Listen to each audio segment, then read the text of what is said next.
ఢిల్లీలో కేంద్ర మంత్రి కిషన్ రెడ్డి మాట్లాడుతున్నారు. ఇప్పుడు ఆ లైవ్ చూద్దాం. ముందు ఎన్నికల ప్రచారంలో భాగంగా కామారెడ్డిలో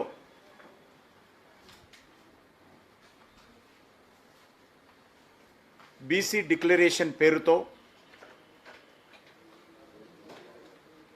కాంగ్రెస్ పార్టీ అధికారంలోకి వస్తే 42% రిజర్వేషన్ అమలు చేస్తామని చెప్పి ఆ పార్టీ హామీ ఇచ్చింది. ఇచ్చినటువంటి హామీని అధికారంలోకి వచ్చి 2 సంవత్సరాలైనా ఇంతవరకు దాని విషయంలో ఒక స్పష్టమైనటువంటి అవగాహన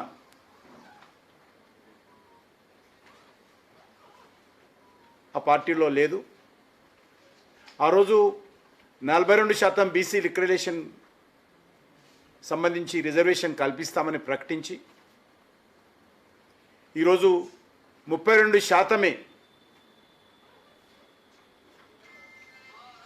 బీసీకి రిజర్వేషన్ ఇస్తామని చెప్పి ఈరోజు ప్రకటించడం ఏదైతే ఉన్నదో ఇది బీసీలకు అన్యాయం జరుగుతూ ఉంది.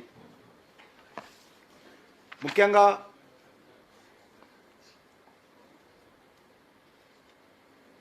మన తెలుగు రాష్ట్రాలలో ముఖ్యంగా హైదరాబాద్ హైకోర్టు చాలా స్పష్టంగా గతంలో కూడా రాజశేఖర రెడ్డి గారు ముఖ్యమంత్రిగా ఉన్నప్పుడు బీసీ ఈ పేరు మీద 4% ముస్లింలకు రిజర్వేషన్ కల్పించినప్పుడు ఆనాడు హైకోర్టు రాజ్యాంగ ధర్మాసనం చాలా స్పష్టంగా హైకోర్టు ఫుల్ బెంచ్ ఈ రకమైనటువంటి రిజర్వేషన్ రాజ్యాంగ వ్యతిరేకము కాబట్టి రిజర్వేషన్ చెల్లదని చెప్పి హైకోర్టు 2 సార్లు చాలా స్పష్టంగా తీర్పిచ్చింది.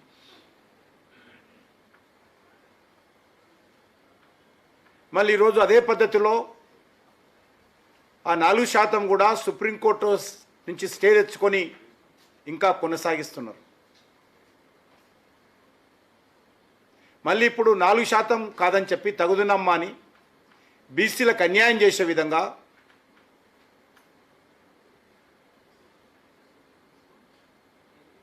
నాలుగు శాతాన్ని 10% పెంచి ఈరోజు 42% బీసీ రిజర్వేషన్ ఇస్తున్నామని చెప్పి బీసీలను మభ్యపెట్టే విధంగా ఈరోజు కాంగ్రెస్ పార్టీ వ్యవహారం చేస్తూ ఉంది.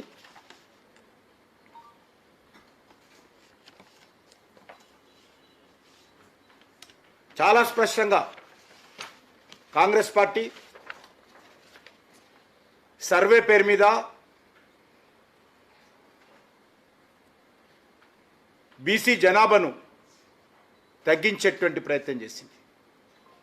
56% అని ఒక దిక్కు చెప్తూ ఆ 56%లో 10% ముస్లింలను కలిపి మరి నిజమైనటువంటి బీసీలు 46% ఉన్నట్టుగా ప్రకటించి ఈ యొక్క రిజర్వేషన్ ప్రక్రియపై అనేక రకాల డొంక తిరుగుడు ప్రచారాలతో ప్రజలను మభ్యపెట్టే విధంగా ఈరోజు ప్రయత్నం చేస్తూ ఉంది. బీసీసు 56% అని, అందులో బీసీ ముస్లిమ్స్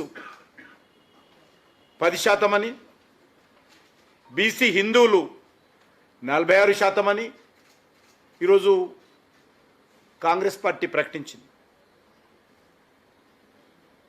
నేను ఈ సందర్భంగా మనవి చేస్తా ఉన్నాను,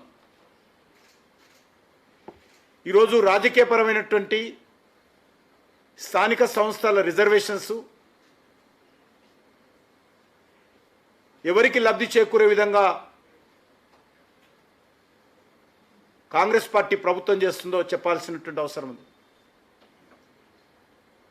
గతంలో కూడా కొంతమంది గ్రామీణ ప్రాంతాలలో పూర్తిగా చేతి వృత్తుల మీద ఆధారపడి జీవనం కొనసాగించేటువంటి కొన్ని సామాజిక వర్గాలకు దేశమంతా అనేక రాష్ట్రాల్లో రిజర్వేషన్ ఉంది. అంతేకాదు నరేంద్ర మోడీ గారు ప్రభుత్వం తీసుకొచ్చినటువంటి 10% ఈబీసీ రిజర్వేషన్లో కూడా ముస్లిం సామాజిక వర్గాలకు ఆ రిజర్వేషన్ పొందేటువంటి అధికారం ఉంది. మళ్ళీ ఈరోజు ఏమాత్రం చట్టబద్ధంగా న్యాయబద్ధంగా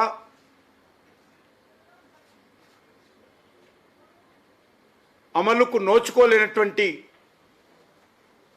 10% ముస్లిం రిజర్వేషన్స్ను బీసీ రిజర్వేషన్స్తో కలిపి అమలు చేయాలని ఏదైతే రేవంత్ రెడ్డి రాహుల్ గాంధీ ద్వయం ప్రయత్నం చేస్తూ ఉందో ఇది బీసీలకు అన్యాయం చేసే విధంగా ప్రయత్నం చేస్తూ ఉంది. గతంలో మనకు తెలుసు జిహెచ్ఎంసీ ఎన్నికల్లో 34% బీసీ రిజర్వేషన్స్ అమలు చేసినటువంటి చరిత్ర గతంలో జరిగింది. మళ్ళీ ఈరోజు ఏదైతే మీరు 42% చెప్తా ఉన్నారో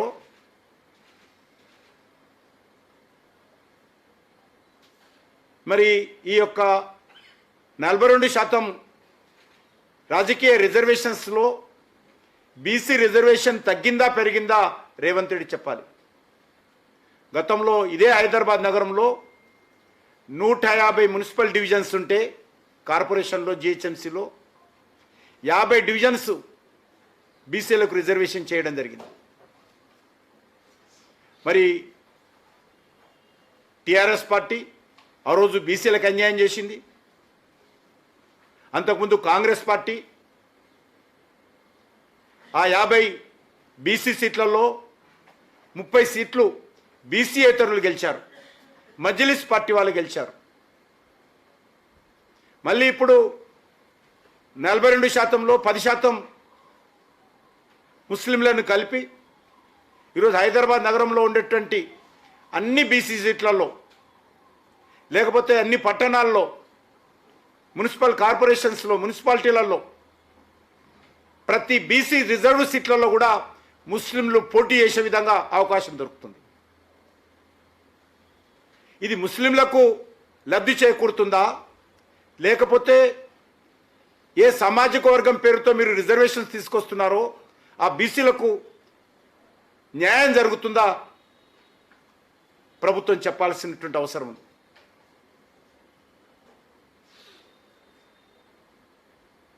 చాలా పెద్ద ఎత్తున మేమేదో ఉద్ధరించామనే విధంగా నిన్న మొన్న ముఖ్యమంత్రి గారు ఢిల్లీలో చంకలు కొట్టుకుంటున్నారు.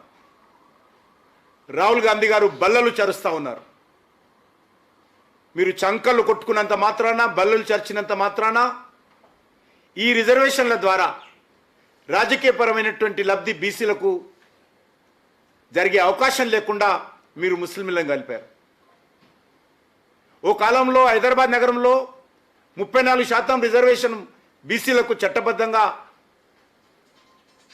స్థానిక సంస్థల్లో ఉంటే ఈరోజు మీరు దాన్ని 2% తగ్గే విధంగా 32% వచ్చే విధంగా బీసీలకు చేరుస్తూ ఉన్నారు. ఇది అసదుద్దీన్ ఓవైసీ యొక్క పార్టీకి లబ్ధి చేకూరింది.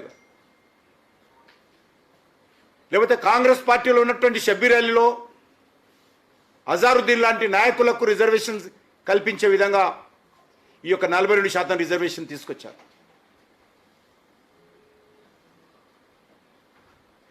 ఈరోజు వేల కోట్లకు పలగడెత్తినటువంటి అసదుద్దీన్తో సామాన్య బీసీ సామాజిక వర్గాల నుంచి వచ్చినటువంటి వ్యక్తులు ఏ రకంగా ఎన్నికల్లో తట్టుకుంటారో ఈరోజు హైదరాబాద్ లాంటి నగరంలో ఇప్పుడు ఉన్నటువంటి బీసీ స్థానాల్లో గెలిచినటువంటి మజ్లిస్ కార్పొరేటర్లు కోట్లకు పడగరెత్తినటువంటి వాళ్ళతో ఏ రకంగా బీసీ పేద కులాలు తట్టుకుంటారో ఈరోజు చెప్పాల్సినటువంటి అవసరం ఉంది.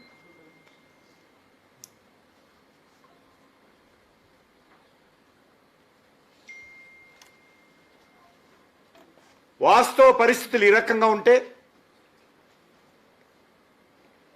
బట్ట కాల్చి ముఖం మీద వేసినట్టు ఈరోజు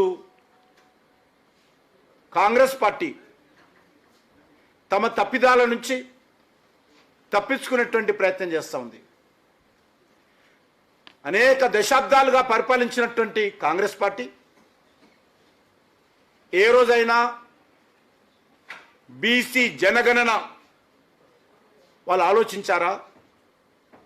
అనేక రాజకీయ పార్టీల నుంచి, అనేక బీసీ సంస్థల నుంచి డిమాండ్ వచ్చినప్పటికీ, పార్లమెంటులో చర్చ జరిగినప్పటికీ ఏ రోజు కూడా కాంగ్రెస్ పార్టీ బీసీ జనగణనకు అంగీకరించలేదు.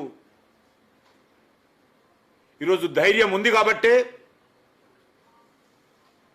మేము అధికారంలో ఉన్నప్పుడు ఈరోజు బీసీ జనగణన చెయ్యాలని నరేంద్ర మోడీ గారి నేతృత్వంలో ఎన్డీఏ బీజేపీ ప్రభుత్వం నిర్ణయించింది.